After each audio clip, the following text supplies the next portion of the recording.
Olá pessoal, eu sou o professor Isidro Filho, professor de matemática da Escola Municipal Rosa da Fonseca, oitava CRE. Esta aula destina-se principalmente a alunos do Carioca 2. Vamos à página 11. Ela começa com uma curiosidade matemática, e essa curiosidade matemática, ela trata do número de ouro. O número de ouro é o número φ.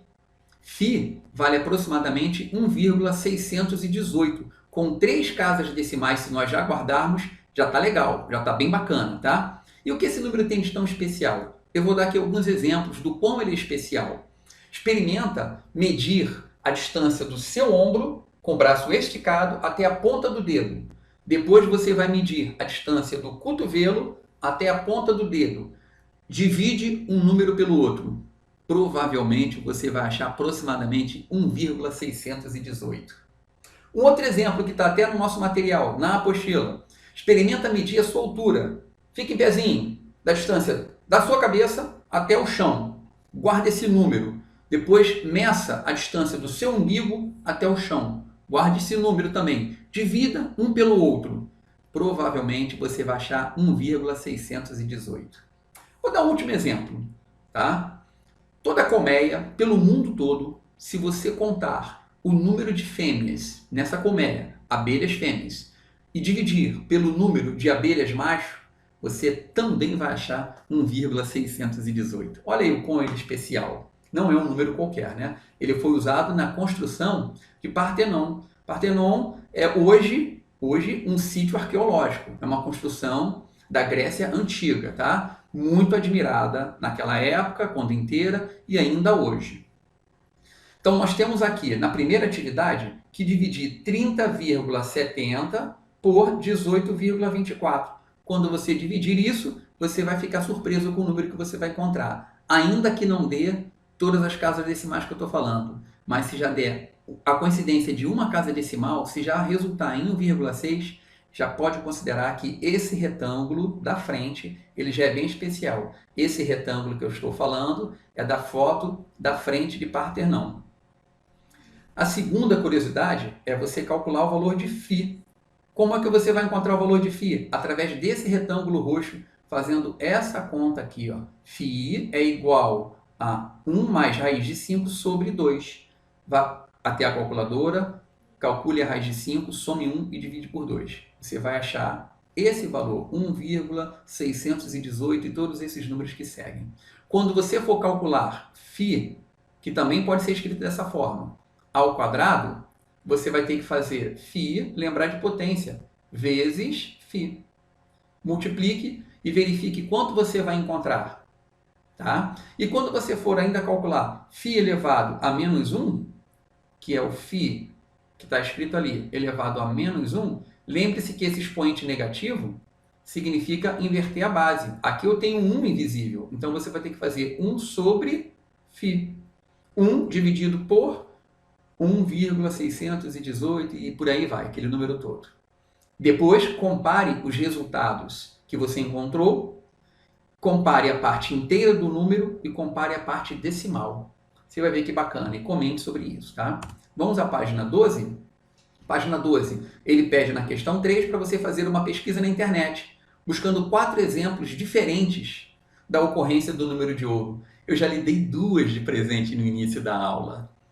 Então, ainda ele fala sobre o IMC. O IMC é uma coisa bacana de saber, é índice de massa corpórea, tá? Serve para a gente avaliar se nós estamos abaixo do peso, se nós estamos no peso normal, se nós somos obeso, tá? Ou se estou perto disso, né? Sobrepeso. Como é que eu calculo isso? Através desta fórmula. Tá aqui, eu estou envolvendo ela nesse retângulo verde. Olha, o IMC é a massa dividido pela altura vezes altura. Eu também posso escrever como altura ao quadrado.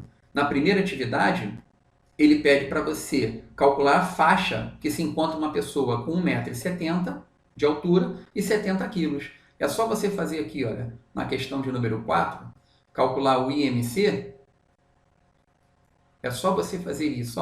1,70 m é a altura, mas a altura fica no denominador, não é isso? Então, é 1,7 vezes 1,7 sobre 70 quilos. Sobre não, né?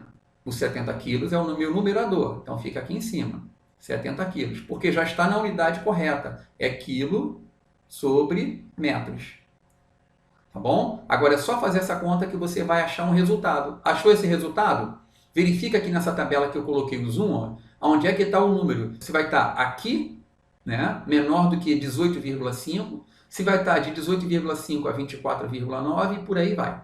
E aí você vai poder classificar se está abaixo do peso, peso normal e etc. Tá bom? Na questão 5, você vai ter que pegar 3 pessoas. Em época de confinamento, distanciamento social, pegue 3 pessoas da sua casa, tá? E faça o mesmo cálculo.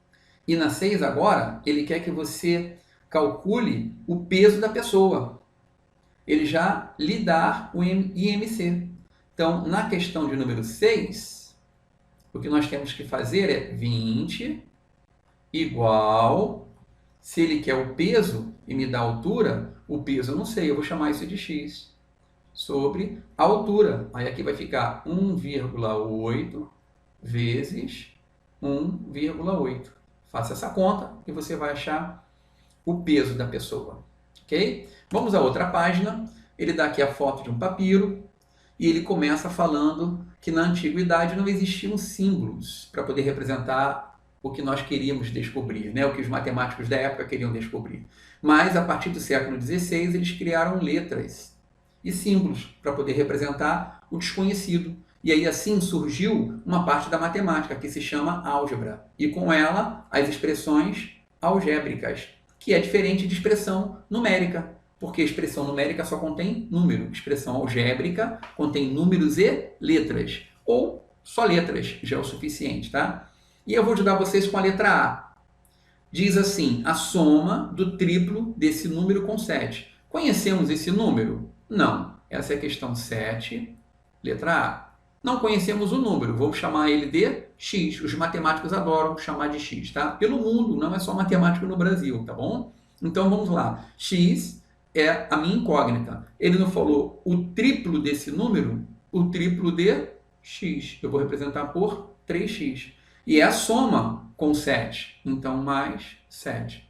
Essa já é a resposta da letra A, que vai servir como exemplo para você desenvolver as outras. Na 8, ele diz que a quantidade, a sua metade e a sua quarta parte, adicionadas dão 10. A quantidade é para chamar de x, já foi dito no enunciado. A sua metade, como é que eu represento a metade de um número? X sobre 2. E sua quarta parte é x sobre 4. Quando adicionadas, o termo adicionar é para somar. Então, a gente soma essas 3 partes e diz que é igual a 10, ó, porque dão 10. Então, posso até escrever aqui, ó, somei e vai dar igual a 10. Agora é só resolver essa equação. Na última página, ele quer, na verdade, que você consiga distinguir um número racional de um número irracional. Esses números, quando escrito da forma decimal, número decimal é aquele que contém a vírgula, né? A parte inteira, aqui no caso 5, e a parte decimal, que é o que vem depois da vírgula. Reticências significa que é uma dízima. A dízima ela pode ser classificada em periódica e não periódica. Periódica é quando tem período, um número que fica repetindo o tempo inteiro, infinitamente. Tá? Não periódica é quando não contém esse número. Aqui, por exemplo, essa dízima, olha os 3 pontinhos aqui, essa dízima não é periódica. Porque cadê o número que fica repetindo o tempo inteiro? Não tem. Quando isso acontece, esse número é chamado de irracional. Tá bom? Agora, e quando tem um número que fica repetindo infinitamente? Esse número é o racional. Olha um exemplo aqui, olha, na questão 10. Ó, 12 repetindo, 12 repetindo, 12 repetindo, 12 repetindo, infinitamente. Esse número é racional. Opa, já dei a dica, já descartei a letra A como resposta, né? Casse aí o número que é diferente disso nessas opções e assinale, porque esse será o irracional. E a 11 já está mais do que mastigado para vocês também. Lembrando que número positivo pode não ter o sinal, porque se for negativo, obrigatoriamente terá o sinal de menos, né? Aquele tracinho. Espero ter ajudado vocês na realização dessas atividades e até a próxima aula.